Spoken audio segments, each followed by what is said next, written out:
Is Overwatch too perfect for its own good? What's up, everybody? Welcome to Overtime, the new series where I overthink different questions and aspects about Overwatch. Today, I want to delve into the idea of perfection and how Blizzard's attempts to make Overwatch the best it can possibly be may actually be hindering the game. This is Master Ian Gamer. Be sure to subscribe and bonk that bell icon if you enjoy this video, and let's get into it.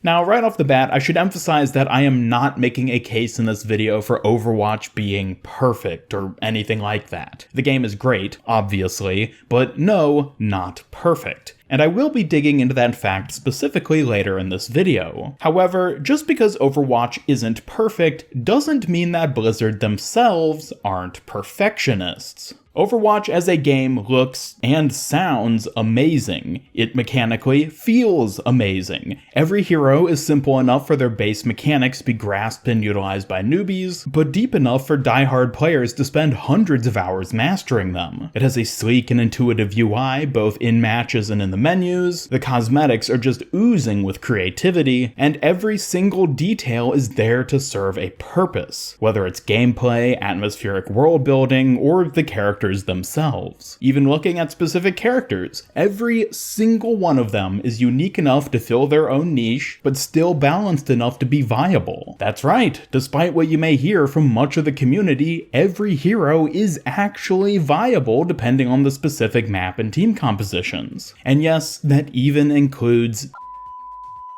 And another big thing, which I don't think Overwatch gets nearly enough credit for, is how well it runs on a technical level. While I've never played it on console, I have played Overwatch on multiple different PCs of varying hardware power levels. And outside of needing to adjust the graphics on weaker systems, it's always run perfectly. The game is responsive, relatively bug-free, and has never posed any technical complications for me. Overwatch, in both gameplay and technical design, is refined to a T. And I don't think anything makes that more evident than its competition. You see, contrary to popular belief, Overwatch isn't the only game I play. I also frequent Dead by Daylight, Apex Legends, and yes, specifically for the sake of making this video, I even went back to Fortnite. May Jeff have mercy on my soul. Also, for your consideration, you could compare it to games like Paladins, Valorant, or Rainbow Six Siege, among many others. But given that I've personally played these games anywhere from very little to not at all, in this video I'm primarily going to be drawing comparisons between Overwatch and the first three games I mentioned. And while all of these, along with many other modern games, are great and fun in their own right, they almost all pale in comparison to Overwatch in one very specific category: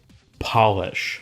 Compare the strengths of Overwatch I mentioned earlier to these other games I've listed. Half the killers and player perks in Dead by Daylight are either redundant or flat out useless. Apex's cosmetics are seriously lacking in terms of creativity, and good luck trying to figure out what each and every weapon and item does on the fly. And Fortnite, well, is Fortnite. I get that it's hosting 100 players per match, but my god does it feel mechanically janky to play. And all three of these games fall terribly far behind Overwatch in the graphical and animation department. Even if you aren't a fan of Overwatch's unique art style, you gotta admit that it looks smooth, clean, and contains objectively higher levels of detail than most other games. And again, I'm not trying to bash on these other games, as I think they all have their own strengths. Dead by Daylight cleverly mixes survival horror into a PvP experience, Apex has really fun mobility mechanics, and Fortnite has whatever it is Fortnite has at this point. Drivable vehicles, I guess. But the point I'm trying to make is that I could easily see players preferring to play any of these other games over Overwatch for any number of reasons. However, when it comes to the objective qualities and aspects of a game, Overwatch clearly excels. And to be honest, I don't think Overwatch or Blizzard really gets enough credit for just how well refined and polished the game really is. It's beautiful in just about every regard.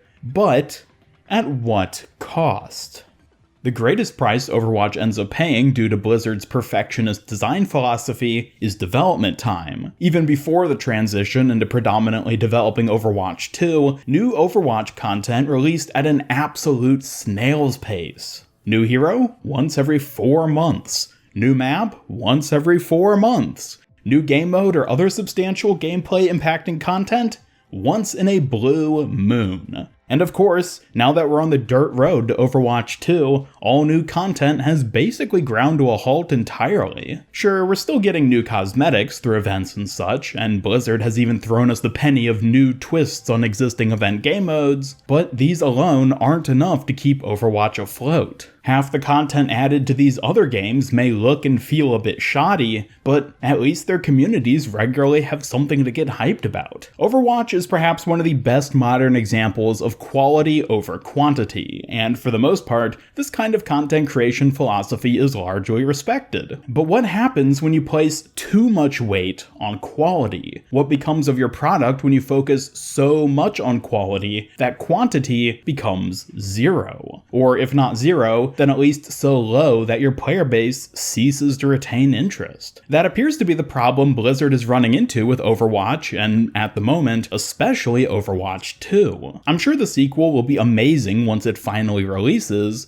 but what do we do until then? Not everyone is as manic as I am to where they're willing to keep playing Reinhardt on Volskaya over and over again without wanting to earth-shatter their own skull. Does Blizzard just want us to play other games in the meantime? Because as a company who profits off of player retention, it wouldn't be very cash money of them to encourage players to leave. But they really don't give people much of a choice. Honestly, it's tough. On the one hand, I love the extreme finesse and attention to detail which makes Overwatch stand out among other games. But the cost of producing such finely tuned content like this is clearly having an impact on the game and its community. In all honesty, I do think Blizzard should focus a bit more on producing more content. Even if heroes like Brigitte were rushed and broken at launch, at least she was a reason for players to take interest in the game again. Events, cosmetics, and balance patches can only do so much to bring back players. Overwatch needs more new gameplay content to keep people engaged. Not only would it give players a reason to come back to the game, but also it'd fix a number of other problems Overwatch currently has, such as the lack of tank and support heroes and how that keeps players from being interested in playing those roles. In some instances, quality isn't objectively better than quantity. And something else which I should probably mention is that this problem of focusing too much on perfection is only really a problem for Overwatch, given the type of game that it is. Being a live service game, it relies on maintaining a constant stream of both players and income in order to stay afloat. While some games can easily be successful by spending ungodly amounts of time on a single highly polished product, Overwatch will crash and burn if it tries this same thing.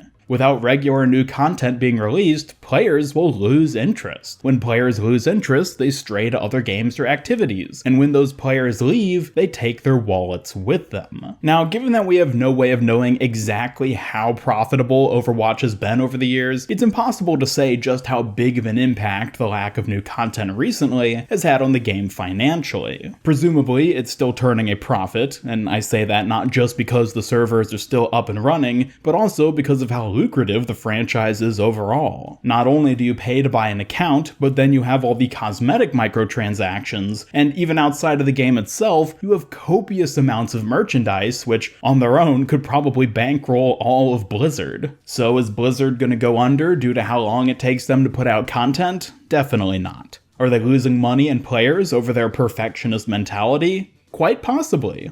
I appreciate the amount of time, effort, and devotion Blizzard puts into refining Overwatch, but when stacked up against games like Fortnite, I'm worried that Blizzard's strategy is a losing one. That doesn't mean Fortnite or any other title will exterminate Overwatch, but our beloved Blizzard franchise may only be a fraction of what it could be if the devs were to reevaluate their content development strategy. With a steadier stream of new content, players would be more engaged with the franchise, which means Blizzard would turn a bigger profit, and thus more money could be reinvested back into Overwatch to then make it even better. Will Overwatch keep chugging along even at its current dreary content pace? Almost certainly. However, I can't help but wonder what it would be like if Blizzard worked just a little bit faster. Maybe it'd be great, maybe it wouldn't. Honestly, there's really no way of knowing. But these have been my Ramboy thoughts for today, and it looks like Overtime's about up. Be sure to like, subscribe, hit up that bell icon, and follow me on Twitter at MasterIanGamer if you enjoyed this video and don't want to miss any of my future Overwatch content. Special thanks to my YouTube channel members who help make these videos possible, and if you'd like to join them to earn some cool rewards, then just hit that join button down below. Today's comment question: do you think Blizzard is focusing too much on perfecting Overwatch and Overwatch 2? Let me know in the comments down below. Otherwise, this is Master Ian Gamer signing off, and until next time, have a great day.